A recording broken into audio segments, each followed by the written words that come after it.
Aleluia. Paz do Senhor a todos, irmãos. Bendito seja o nome do Senhor. Queria ler uma palavra aqui que Deus tocou no meu coração.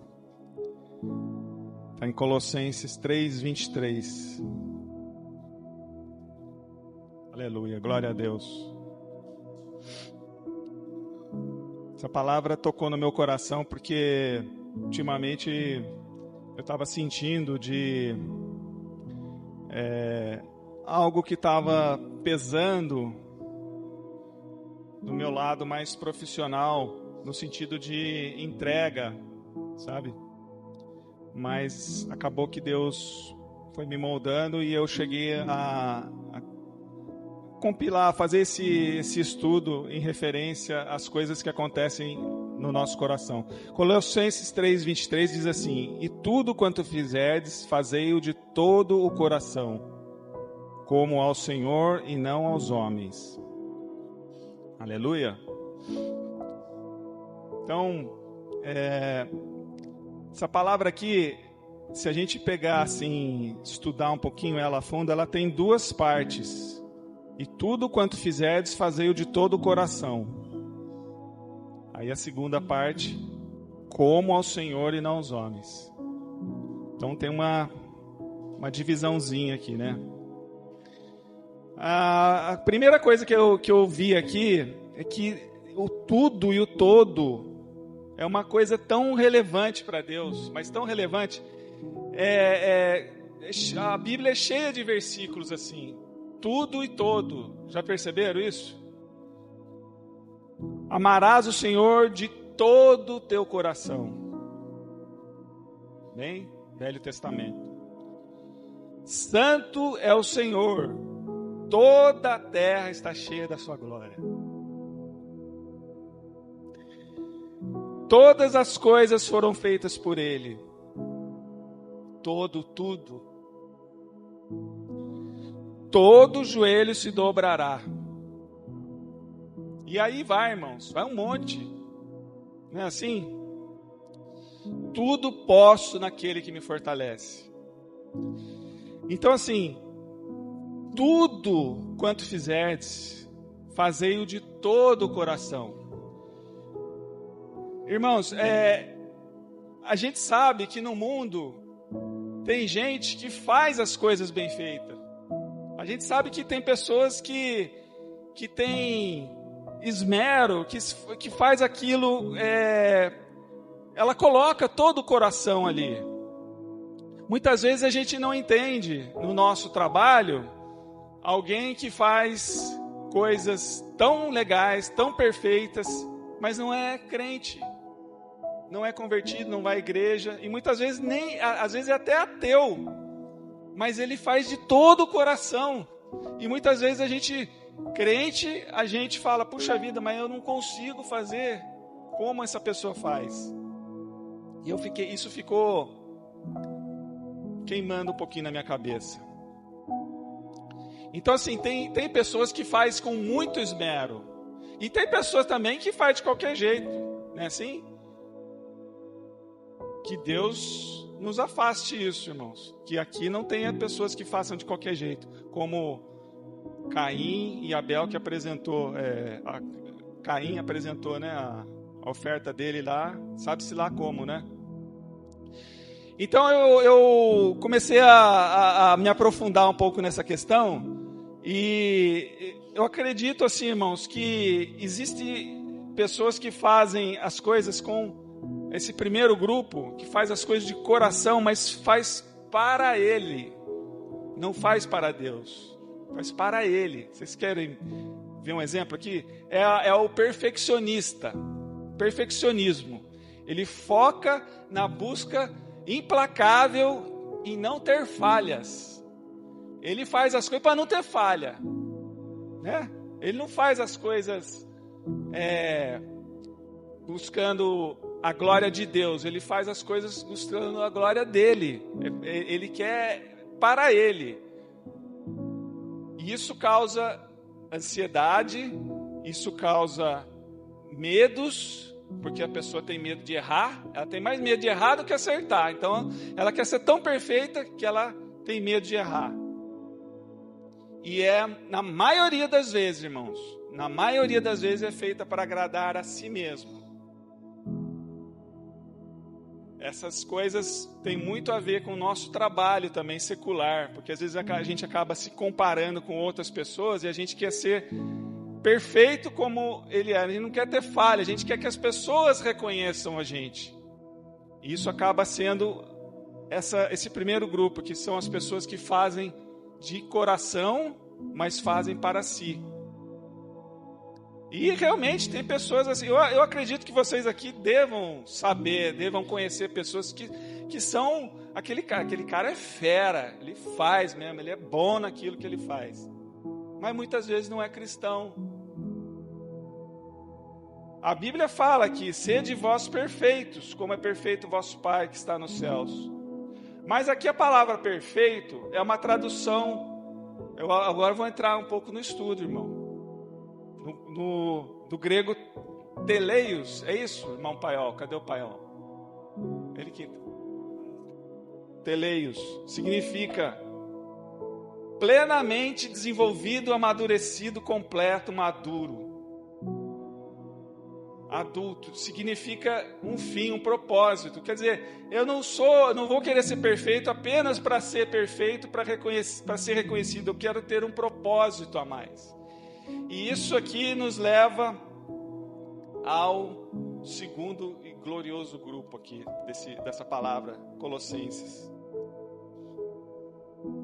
Que é aquele grupo que fala assim: eu faço de todo o coração, tudo quanto fizeres, fazei de todo o coração, como ao Senhor e não aos homens. Então existe aquele que faz para Deus, e a diferença, sabe qual é, irmão? Ele faz com excelência. É diferente do perfeccionista. Ele faz com excelência. O foco não é o perfeccionista. O foco não é na busca implacável em não ter falhas. O foco é fazer para Deus. O objetivo é saudável. O objetivo é melhoria contínua. Ele não tem medo de errar. Porque se ele errar, ele sabe que ele pode pedir perdão de todo o coração, que ele vai receber o perdão. Então é aquele que busca em fazer para Deus, não é para os homens. Quantos aqui querem fazer com excelência, irmãos? Em nome de Jesus, não é para os homens. E isso aqui é uma melhoria contínua, um aprendizado que gera progresso. Eu vou dar um exemplo aqui, irmãos. Vou dar um exemplo. No mundo secular, os que trabalham em fábrica. Vocês já ouviram falar da ISO 9000? Quem que trabalhou em fábrica, que eu trabalho, já sabe disso, né, irmão? A ISO 9000, o que é? É um certificado que foi criado aí nos anos ainda 40, que é uma versão, aqui com a globalização veio a versão inglesa, a busca pela qualidade contínua, International Standard Organization, ISO, né? Então assim, o que eles levaram para as empresas? É que não adianta, a qualidade ela não deve ser controlada, ela precisa ser criada.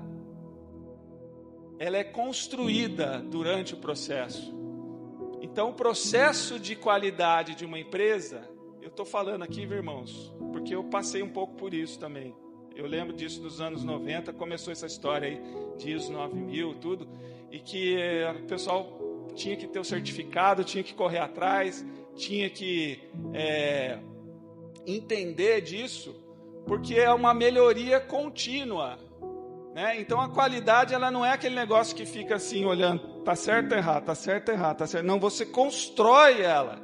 Então se a gente trazer isso para o nosso contexto aqui, a gente vai ver que é exatamente isso, é aquele que faz de todo o coração. Ele coloca o objetivo dele, a meta dele, não é para agradar os homens, mas tem um propósito, sabe? Tem um propósito de exceder. Aí a gente entra realmente no evangelho puro e simples, que fala que aquele que não exceder a lei, não entrará no reino de Deus. Quer dizer, não basta só...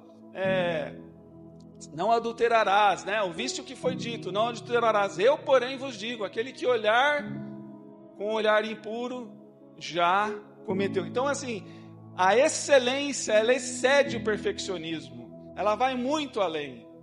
E aqui a gente só consegue isso quando a gente coloca o nosso coração, falar assim, meu Deus, eu não vou fazer mais para os homens, eu não quero ser mais visto, eu quero para ti toda a glória. E é por isso, irmãos, que muitas vezes no nosso trabalho nós nos sentimos frustrados e a gente acaba pondo a culpa no diabo. O diabo, eu não tenho nada a ver com isso aí não, é você. Irmãos, quando eu falo você, eu estou apontando para mim também, viu? Fica tranquilo. A gente coloca a culpa, é no chefe, sei lá, no gerente.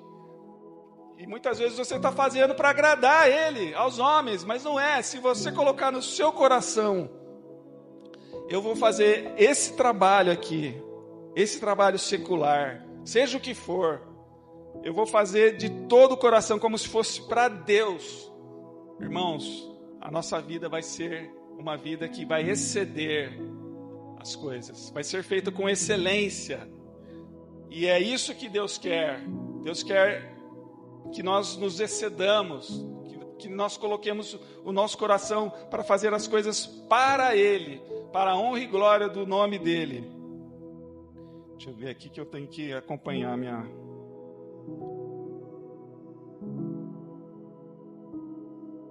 Aleluia, irmãos. Então,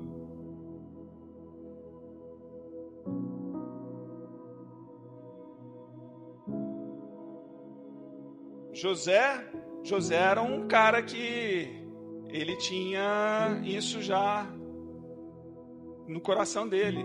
Ele fazia as coisas com excelência, por isso que ele prosperou. Agora, se a gente pegar lá as duas ofertas que foram feitas lá em Caim e Abel, eu lembro que eu vi uma vez um seriado lá da Record, né? Aquele Gênesis. Eu assisti essa parte aí. Eu lembro que tinha lá essa parte da oferta, né? Caim e Abel ofertando a Deus. E Deus falou com eles e tal. E eu fiquei com aquilo na cabeça, porque eles abordaram uma situação assim. O Abel pegou lá o cordeiro, né, todo bonitinho e tal, separou para Deus. Aí o Caim foi lá, começou a pegar as coisas do chão, assim, os frutos da terra, jogar na cesta, assim. Aí aparecia assim aquela close, né? Ele pegando fruta meio estragada, jogando ali de qualquer jeito. Então, irmãos, nós temos que tomar cuidado com isso, porque muitas vezes a gente está fazendo as coisas meio de qualquer jeito, assim, sabe? Deus nos livre disso. Todas as coisas que a gente fizer, irmãos, a partir de agora, vamos fazer de todo o coração como ao Senhor. As coisas mínimas, sabe? Aquelas coisas mínimas. Poxa vida, você vai arrumar uma cama ali, vai... Arruma de qualquer jeito. Vai falar bom dia. Né? Vai falar com a esposa. Não, tem que ser de todo o coração como ao Senhor. Sabe? Nas coisas mínimas. Você vai dirigir o seu carro. Eu sempre pego esse negócio do trânsito, porque ali é nossa prova mesmo. Aí o fulano pega o carro, o sinal está vermelho, ele vai acelerar, vai para frear bem ali no vermelho. Pô, mas tu não está vendo que está vermelho? Vai devagar, vai com calma, vai tranquilo. Então assim, imagina que Deus está ali atrás do seu banco, você está levando Deus com você. Então isso muda tudo, irmãos. Isso muda a nossa perspectiva da nossa vida diária, sabe? A gente começa a ter uma outra outra atitude com as pessoas, né? Então nós precisamos nos exceder a isso. Quando alguém investe, compromete, dedica, empenha em prol de algo, com esmero, existe um valor. Quer dizer, a pessoa fez algo ali, no trabalho, na igreja, existe um valor empregado, mas às vezes ela faz para ela, né? Ela faz para ser visto. Mas e se você faz algo para Deus? Qual que vai ser o valor disso? Imagina, irmãos, como Deus não vai fazer você prosperar na sua vida. Não estou falando só em financeiramente, eu estou falando em todos os sentidos. Os jovens na escola, quando você for estudar, faça como se você estivesse fazendo para Deus. Não é para... quer ver uma coisa? A média é 7, 6. Se eu fizer 8, tá bom, já passo o dia. Não, faz para tirar 10, como se fosse para Deus mesmo. Para você se exceder, sabe? E buscar a excelência. Essas coisas que a gente fala assim de coração, se tem uma coisa que me chamou mais atenção, é em Atos 10, a história de Cornélio. Alguém conhece a história de Cornélio? Que foi um centurião, um homem piedoso, e a Bíblia fala assim que ele dava esmolas, mas ele fazia de todo o coração.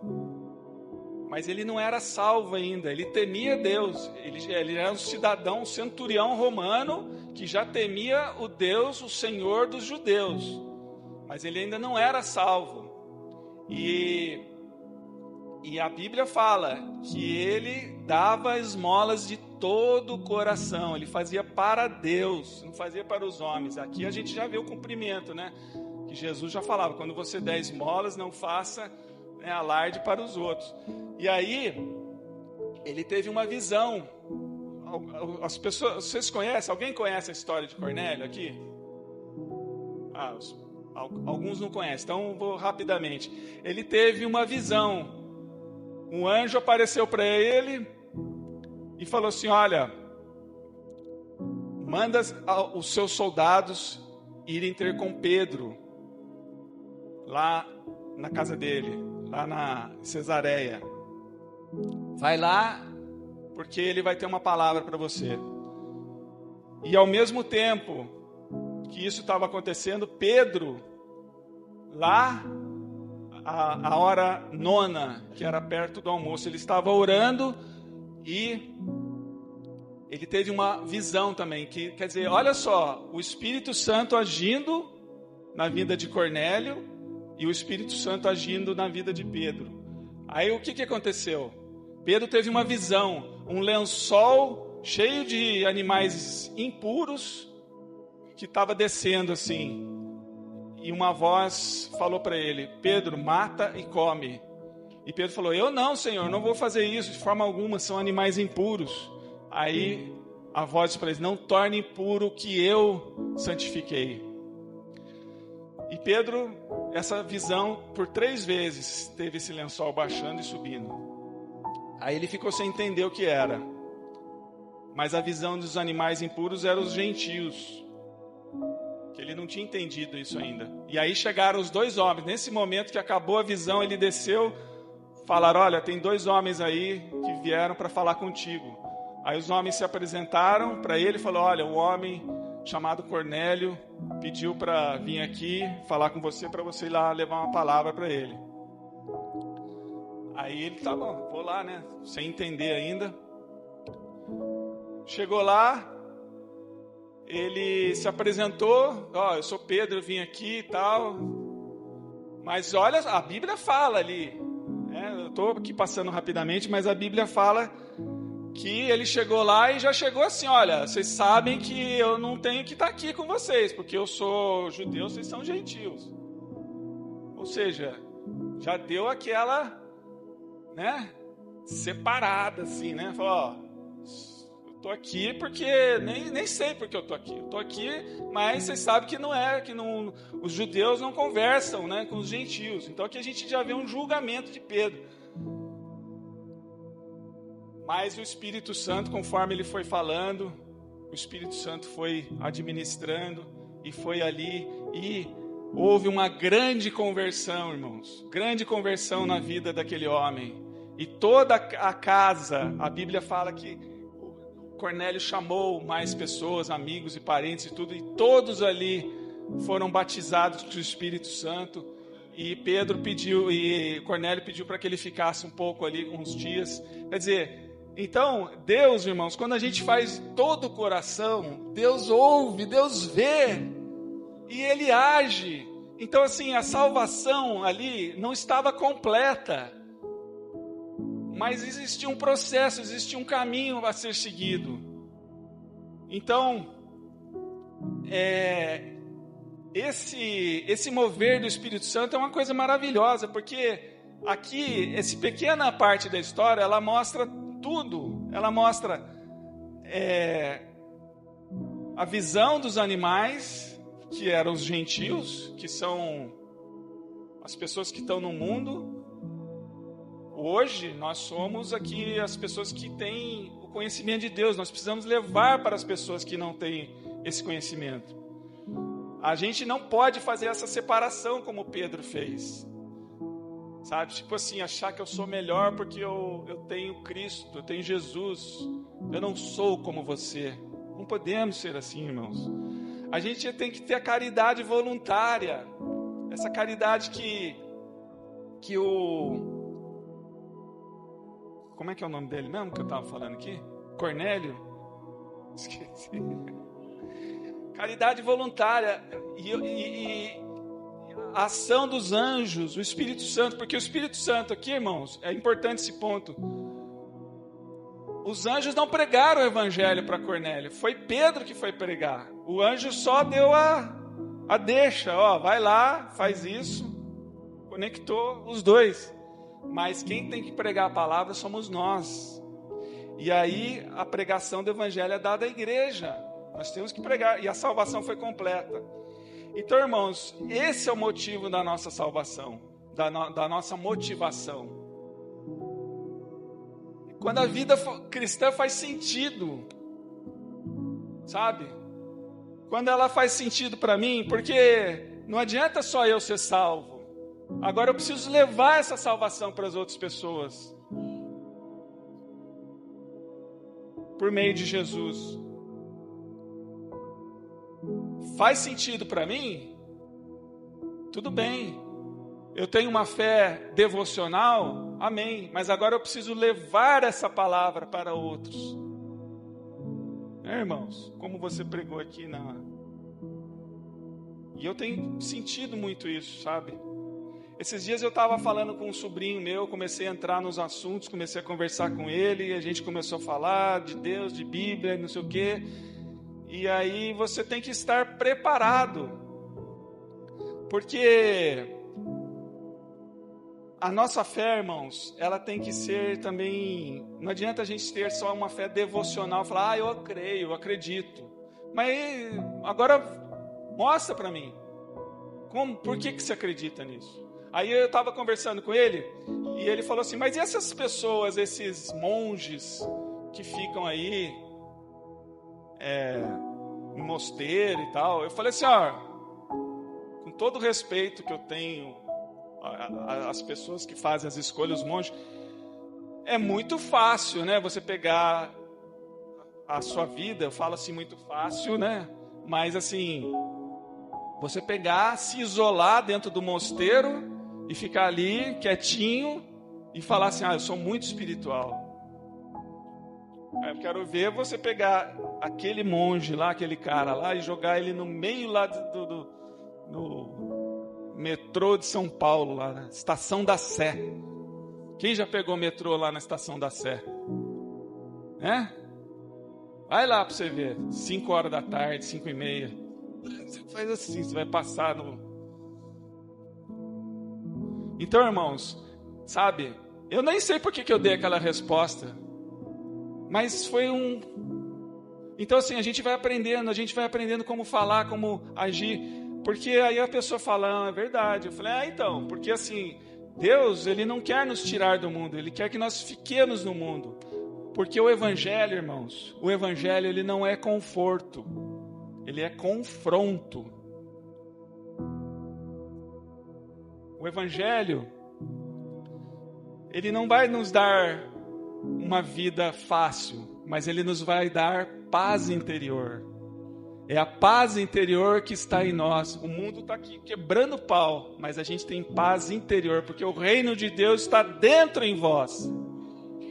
Então, irmãos, nós estamos no meio de uma batalha, de uma guerra. E eu vou falar para vocês, o ano que vem a coisa vai ficar mais tensa ainda. Vocês sabem por quê, né? O ano que vem vai ser ano de eleição. Vai começar de novo as polarizações. E nós temos que estar preparados para dar as nossas respostas e o nosso posicionamento. Porque, irmãos, quando a vida cristã faz sentido para mim, eu começo a querer compartilhar ela com as outras pessoas. Tem uma frase que diz assim: eu creio em Jesus e no cristianismo, como creio que o sol nasce, não apenas porque eu o vejo, mas porque por meio dele vejo todas as coisas. Então, quando nós nos convertemos realmente, a luz de Deus no nosso coração, ela não só ilumina para nós, nosso interior, mas ela ilumina para o mundo. Nós começamos a enxergar o mundo diferente. E a Bíblia confirma isso, Isaías 49:6. Nele estava a vida era a luz dos homens. Então Jesus era a luz quando ele estava aqui caminhando na terra. Mas agora a luz somos nós, irmãos. Jesus não falou lá, não se coloca a luz embaixo da mesa, mas em cima. Então, Atos 13:47, eu te constituí como luz para os gentios, a fim de que tu leves a salvação a todos os confins da terra. Aqui estava falando para Paulo, Jesus estava falando para Paulo. Então assim, nós somos constituídos agora para levar a salvação a todos os confins da terra. Eu já vou começar a encerrar aqui, mas já viu, irmãos, depois se você quiser me convidar para uma outra, eu já vou deixa aqui, porque nós vamos começar, irmão, agora uma época de confronto, viu? Vocês podem ter certeza disso. E os debates e polarizações vão esquentar. A gente não pode fugir de debate não, viu, irmão? Eu tenho muita cristão que começa assim, falar debate, não vou discutir não. A gente tem que respeitar. Mas aqui a carta de Pedro, 1 Pedro 3,15, a gente tem que estar sempre pronto para dar a razão da nossa fé. Quer dizer, a razão. Não é só eu falar assim, por que você crê? Eu creio porque eu sinto. Eu sinto Deus. Tá, mas e aí? Aí o ateu fala assim, eu sinto que Deus não existe. E daí? Então assim, não basta só o nosso sentimento é para nós, é a nossa fé devocional, mas agora nós temos que dar a razão da nossa fé. Aí Pedro fala lá, estejam sempre prontos para responder a qualquer que lhes pedir a razão da fé e esperança que há em vós. Então, irmãos, o que primeiramente a gente tem que fazer? Isso aqui, a razão da nossa fé. Estejam prontos para responder a qualquer um que pedir a razão da vossa fé. Qual a primeira coisa que tem que fazer, irmãos?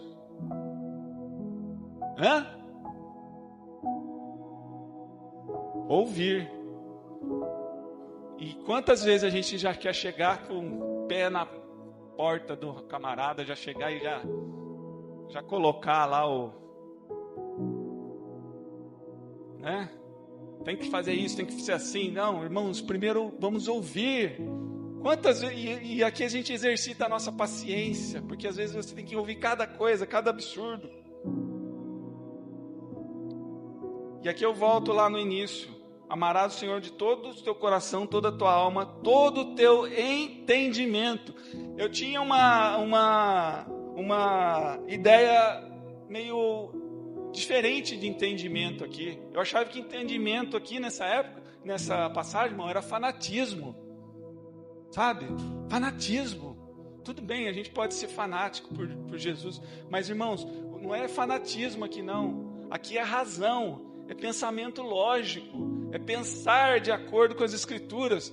Porque muitas vezes a gente quer questionar a Deus e a gente acha que é pecado questionar a Deus. Poxa, mas eu não entendo isso. E a gente acha que é pecado, não pode questionar. Não, você tem que questionar. Você tem que gastar o seu tempo em pensar como que as coisas foram feitas, como que os mundos foram gerados, como que a ciência caminha com a palavra de Deus, irmãos. Eu muito tempo atrás, eu tinha receio, eu falava, poxa, eu creio em Deus, eu tenho a fé no meu coração, mas eu não entendo certas coisas. Mas aí, irmãos, com o tempo eu comecei a entender que a ciência, ela confirma a Bíblia. Cada coisa que está, a Bíblia é um livro histórico, então aqui você já está dando a razão para aquela pessoa. Você não está mais falando para ela assim, por que você crê? Eu creio porque eu sinto. Bem, irmão, guarda o seu sentimento independe, mas você tem que dar a resposta para eles. E quantos jovens, irmãos, não deixam, até dentro da igreja, porque eles não têm a resposta para os questionamentos.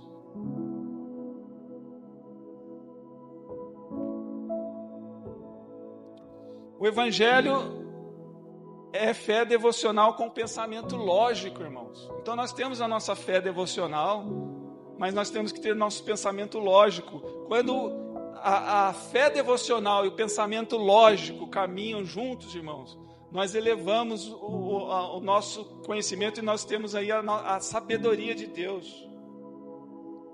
A ciência não invalida a fé, ela dá razão ao pensamento cristão, e eleva nosso conhecimento, confirmando a nossa fé. Eu fiz algumas anotações aqui porque eu fui escrevendo, sabe, o Espírito de Deus foi me dando assim. Então, assim, a nossa fé, ela tem que ser acompanhada com o conhecimento e a razão pelo qual nós estamos tendo essa fé. Então, eu convido os irmãos, sabe, a refletirem muito sobre isso. E não é só conhecer no sentido de estudar. Você não precisa ser um expert, você não precisa ser um doutor nas Escrituras, mas você tem que pensar na Escritura com sabedoria, pensar melhor, sabe? Porque é o que eu falo assim para algumas pessoas quando eu estou pregando: olha, essa conta aí não fecha. Você pega daqui, você crê no negócio, você fala que Deus é isso, aí você tem que escuta a pessoa e fala: desculpa, mas essa conta aí não fecha. Mas por que não? Daí você entra com a explicação de Deus, porque tudo tem uma explicação, irmãos. Às vezes tem coisas que a gente não entende ainda, porque não foi revelada a nós, mas você pode ficar tranquilo que a Bíblia tem a resposta para as coisas. A coisa mais impressionante que tem é justamente o início de tudo, lá em Gênesis, quando Deus diz: haja luz e houve luz. Isso aí é a ciência, irmãos. É a coisa mais linda, porque os cientistas chegaram a um ponto que eles falaram: não tem mais como. A gente retroagiu bilhões de anos, não sei o que, chegou ali, e aí que houve uma explosão. E depois dali eles não têm mais como explicar. A única explicação é que houve Deus, houve um ser inteligente que começou tudo. Então, assim, muitas vezes a gente fica constrangido porque as pessoas vêm com argumentos. Falar: você não sabe, você crê com a sua Bíblia fundamentalista e você não entende a ciência. Não, mas a ciência comprova Deus. Vamos falar de ciência então? Vamos retroagir? O que os cientistas falam? Os próprios cientistas falam que não tem. Teve que haver uma força superior, uma inteligência que criou ali a partir do nada. Como diz lá, né, o verbo, lá no hebraico diz que é verbo barak, né? Irmão, barak no hebraico quer dizer criar a partir do nada. Então a Bíblia confirma a ciência. Irmãos, eu estou falando só de uma coisa. Se a gente for falar de rapidamente assim, sobre um outro assunto também que eu tinha dificuldade para explicar, é porque, se Deus é bom, por que tem o mal então? Por que Deus não vem aqui e resolve tudo se Ele é bom? Né, irmãos? E às vezes o crente fica assim, não sei, né? Tem o mal, tem o bem. E ainda tem gente que fala assim, nós temos que acabar com esse negócio de bem e mal. Não pode ter bem e mal. Não, irmãos, o mal existe para que o bem seja revelado, para que o bom, aquilo que é puro, santo, seja escolhido. Porque se não existisse o mal, não existiria a escolha para o bem. Então agora eu sei que aquilo é mal, eu sei que isso aqui é bom, eu vou seguir o que é bom. Se a gente só tivesse curva, ou só estivesse reta, você não ia ter a noção do que é uma curva e uma reta. Então nós temos que nos encher, não é